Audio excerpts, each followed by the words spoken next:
Fala, Labareda! Estamos aqui mais uma vez para falar do versículo 6 do Monte das Bem-aventuranças, capítulo 5 de Mateus, mais conhecido como Sermão do Monte.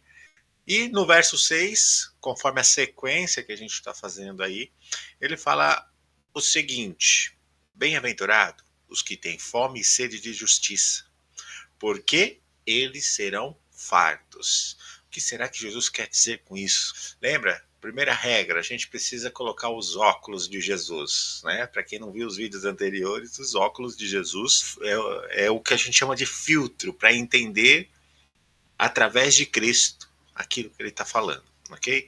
Então, qual é o filtro que a gente precisa usar aqui? Que justiça é essa, né?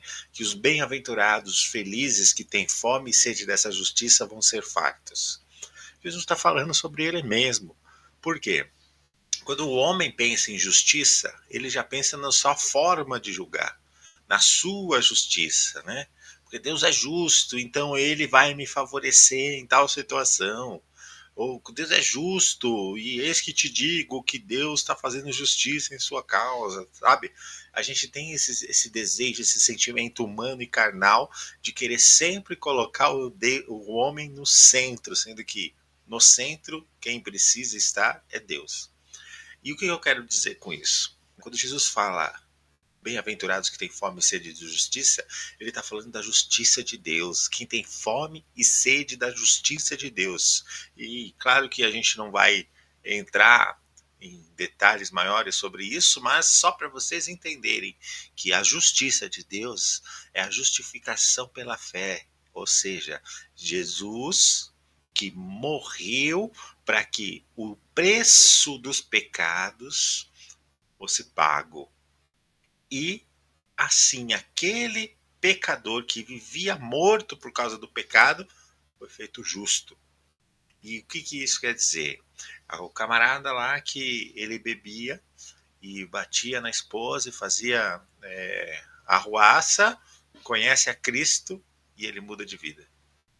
Aquele cara que usava droga conhece a Cristo e aí não usa mais. Aquele cara que era bravo, ficava irritado com tudo, era antissocial, quando conhece a Cristo, ele muda a sua forma, fica mais calmo, mais temperança, domínio próprio, né? Aquele que furtava, ele não furta mais. Então, quando aquele que tinha um problema por causa do pecado encontra Cristo, isso é justiça de Deus, porque a justiça de Deus, ela quer resgatar o homem. O homem, com a sua própria justiça, ele condena, ele julga, mas Deus, na sua justiça, ele resgata o homem. Aquele que não conhece a Cristo vive morto no pecado. Mas aquele que conhece a Cristo agora conhece a salvação que há em Cristo. E essa salvação é a justiça de Deus. A justiça de Deus é essa, não é que os maus sejam punidos, mas que os maus sejam salvos, que conheçam o verdadeiro Salvador, verdadeira salvação que há em Cristo. Que conheçam o Salvador e o recebam como Salvador. Isso é justiça de Deus. Tirar aquele cara, aquela pessoa que está entrelaçada com o pecado, com a morte, com a sujeira e colocar ela no lugar de filho. Isso é justiça de Deus. Amém? Bem-aventurados que têm fome e sede de justiça. Como Jesus disse, eles serão fartos, porque a justiça de Deus não falha. Amém?